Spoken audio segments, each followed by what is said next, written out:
Last time, we ended on a satsang, a spiritual gathering, in which Swami Dayananda, his guru, had a lively discussion with one of the guests, which was Richard, who was a British man who came from England to explore the cultures here. And Richard and him had a lively conversation about the metaphor of life being like a movie. Richard was so amazed by the Swami's answers that he asked Mark to go up with him into his room to continue discussing these topics further.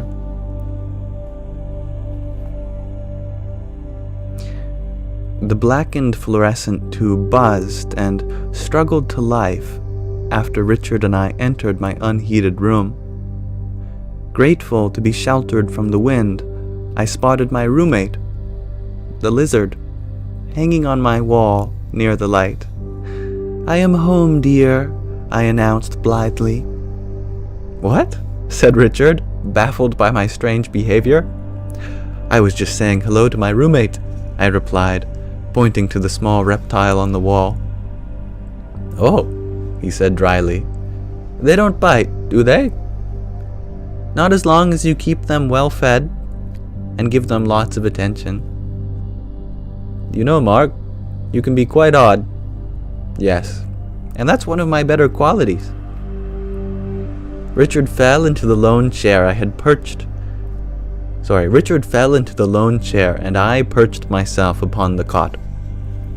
He fired his questions at me, one after another. I answered them the best I could. He seemed to understand everything from today's class and satsang, but many doubts remained. His biggest doubt pertained to consciousness in deep sleep. "I still don't understand," he complained. "How can I be conscious in deep sleep?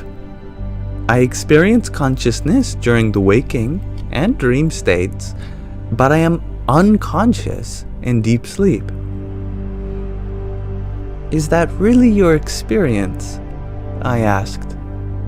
"Or is it your interpretation of the experience?" "What do you mean?" "In deep sleep, we experience nothing at all. Based on that experience, you have jumped to the conclusion that consciousness ceases to exist then. But the experience of deep sleep could be interpreted in two ways.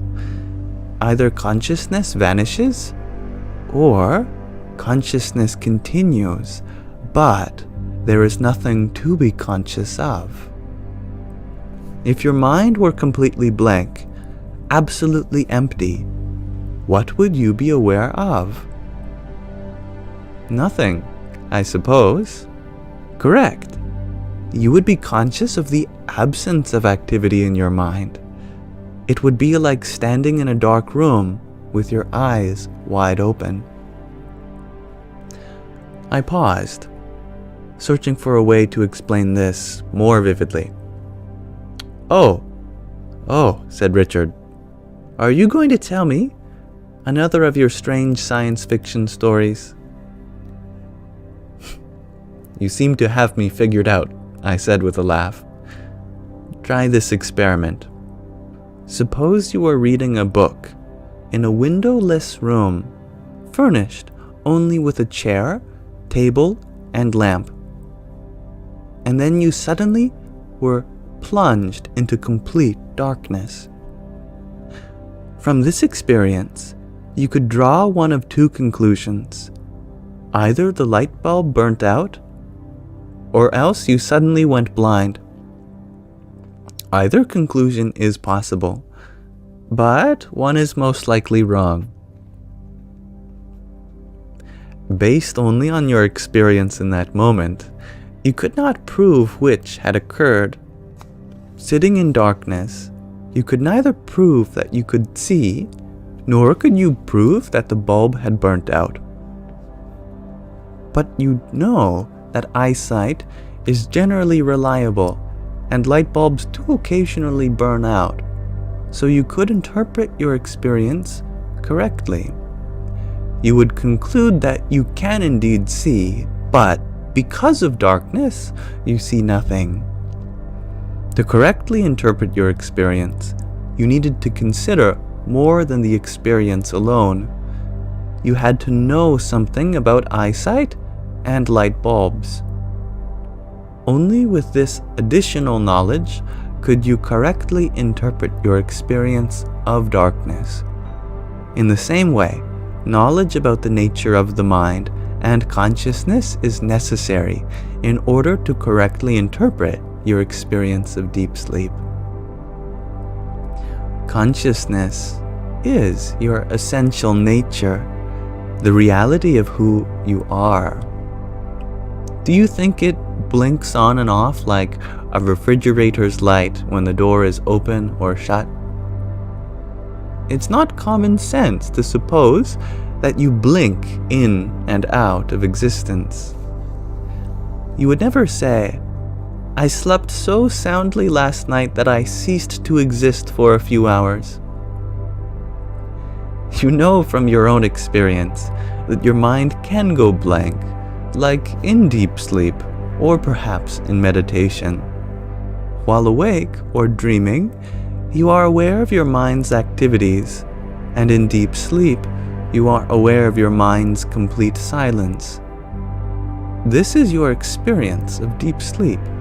Consciousness remains, but there is nothing present to be experienced.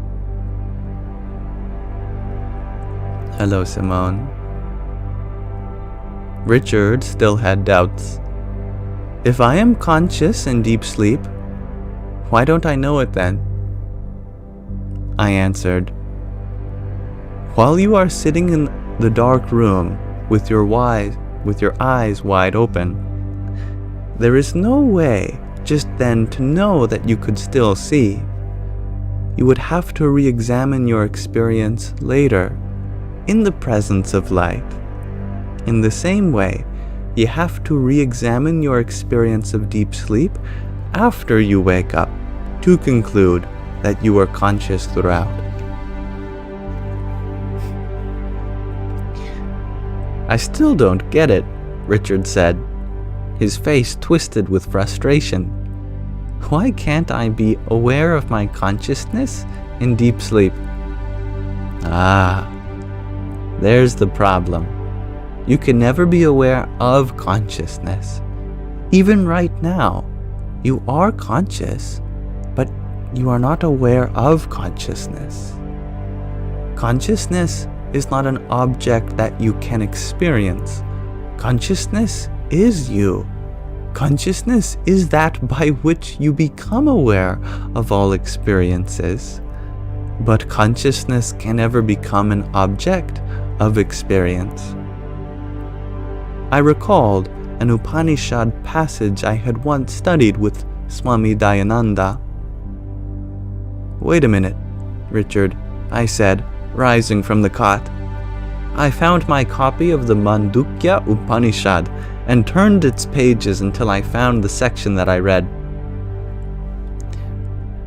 It cannot be perceived, controlled, grasped, inferred, deliberated, or described. Its proof is your own existence. It is free from attributes, unchanging. That is Atma, the self, that is to be known. I read these lines to Richard and explained, consciousness can never be known because it is the knower. It is you. Without consciousness, there could be no experience of waking, dream, or deep sleep. So, this Upanishad teaches that you are the very consciousness by which your experiences in all three states are known. I stifled a yawn. It's getting a bit late, Richard observed. You must be getting tired, and I have to get back to Lakshman Jhula. Yes, I agreed. And we both have to get up early for tomorrow's class. We can continue this discussion some other time. In the meanwhile, why don't you sleep on it? Sleep on it? Richard mocked me as he rose from the chair. He walked out onto the veranda and disappeared into the night. Shortly after, I stretched out on the cot and immediately fell into the silent, darkly shining abyss known as deep sleep. I see my video went out. Thank you for letting me know.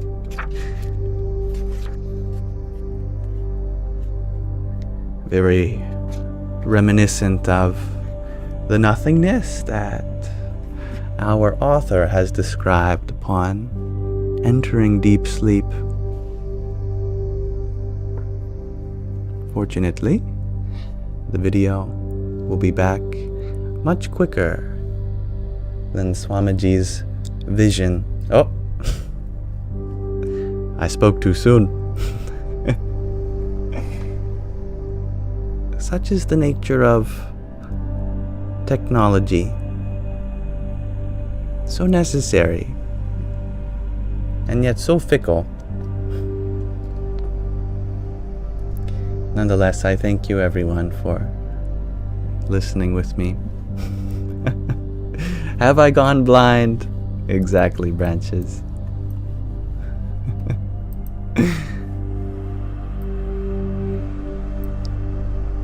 Or is it a light bulb? Says Greg R.G. Now, also thank you for those who sent a gift whilst I read, to allow me the honor of extending my gratitude back to you now that I have a moment for you.